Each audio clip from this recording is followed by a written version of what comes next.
This is an overview of causal analysis and your first paper in the class, which will be a causal analysis essay. Whenever we are writing any kind of paper, we need to consider the rhetorical situation. Rhetoric is the art of communication, how we communicate, why we communicate, who we communicate with. The first thing that we need to consider is the text itself and our purpose. Is our purpose to inform? Is our purpose to entertain? Is our purpose to persuade? And you might have a combination of all three of those, but you do need to consider what your primary or most important purpose is. Then we need to think about your audience. Who is your reader? Who are you trying to reach? What are their interests? What is their level of education? What else might we need to consider about our audience in order to communicate with them more effectively?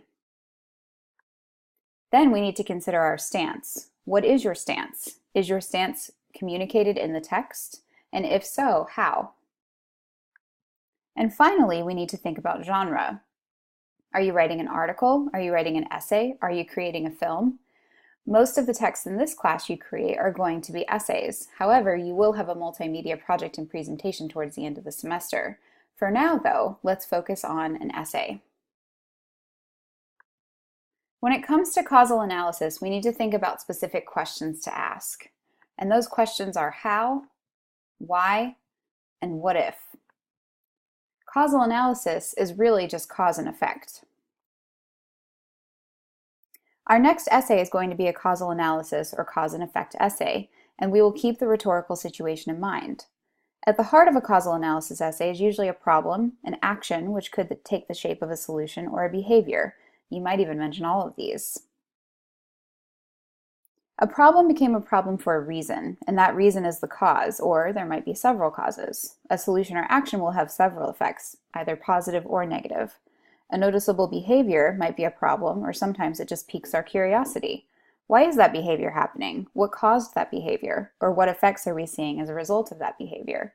These questions are what lead us to cause and effect, and to a causal analysis that we can develop in an essay. As we approach causal analysis, I want us to keep in mind that analyzing cause and effect is human nature. We do this every day. Did you make a decision to recycle? What are the effects of recycling? Do you only have a few dollars left in the bank account this month? What caused that to happen? Most of us are going to analyze our spending habits and make sure that doesn't happen again. Do you plan to travel abroad? If you do, you probably didn't plan that trip for no reason.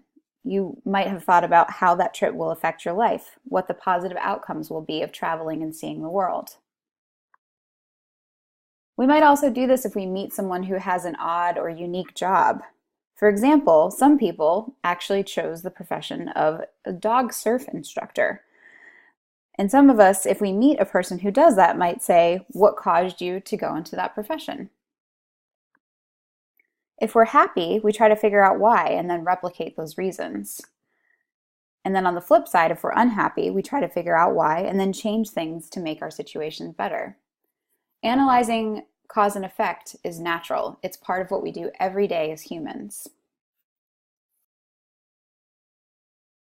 There are different ways to approach your causal analysis or cause and effect essay. Let's look at an example where we start with the cause and then look at the effects. First, you're invited to have a temporary position at a local business. While you're working there, you're assigned to work on a project. You play a key role in the project as a success. Then you start seeing the effects of your hard work. You're invited to work on more projects, offered a permanent position with the business, and you also develop good working relationships with your coworkers. So we started with that original cause, which is being hired for the temporary position and then being assigned to work on the project. And then we have these three specific but very different effects. On the flip side, we could start with the effect and then look at the causes. For example, if you have to have surgery because you have heart disease, your doctor is going to perform a health assessment. They're going to look at why you got to the place that you got to and try to prevent it after you have the surgery. For example, were you eating unhealthy foods, particularly those high in fat? Were you smoking? Did you have a genetic heart defect? The doctor is going to look at all these possible causes in order to prevent the problem from reoccurring after the surgery is complete. You might also have a chain of causes and effects. For example, are you late in the morning? At least some of us try to figure out why and then make our mornings easier so that we can get out of the door. Sometimes, though, it's a chain reaction. My alarm clock didn't go off, which made me rush and spill my cup of coffee, which made me change my clothes, which made me forget where I left my keys, in the pocket of the pants that I changed out of, which led to me running late and my boss wondering why I wasn't there for our meeting. So we have a chain of causes and effects, and all of those causes and effects are connected to each other. Of course, there are some very complex issues out there that we try to figure out. For example, what are the causes of poverty in the United States? What are the effects of a business going green? What are the effects of watching too much television? Or, maybe even more interestingly, what causes us to watch so much television? For this essay, you are going to develop a causal analysis that analyzes cause and effect. You have different options here, but I do want you to focus on an issue within your community or within your intended discipline, the area in which you intend to major or in which you intend to focus your career in. So you have different options here. You might look at an existing problem.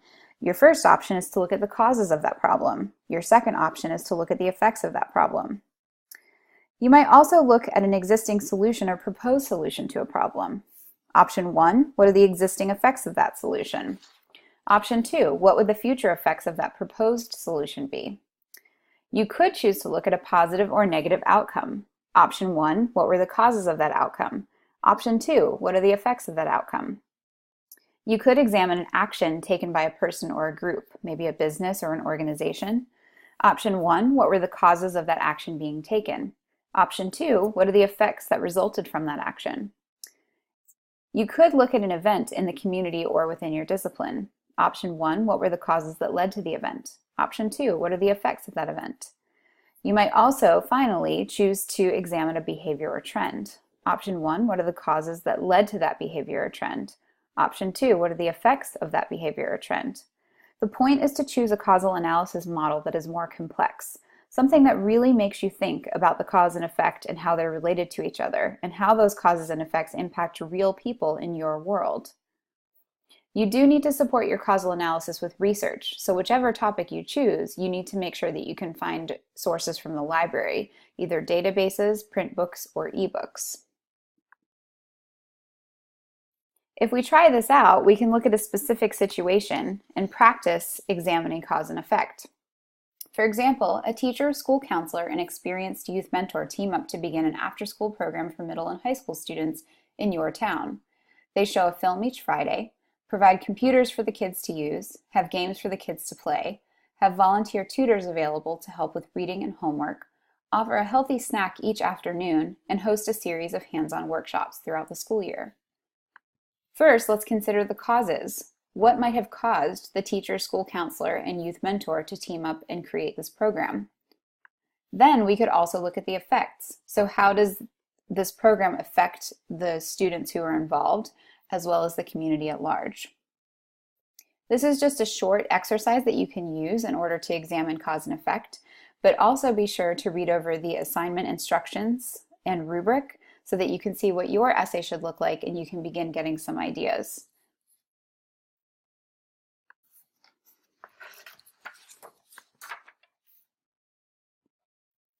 So let's talk about some different approaches.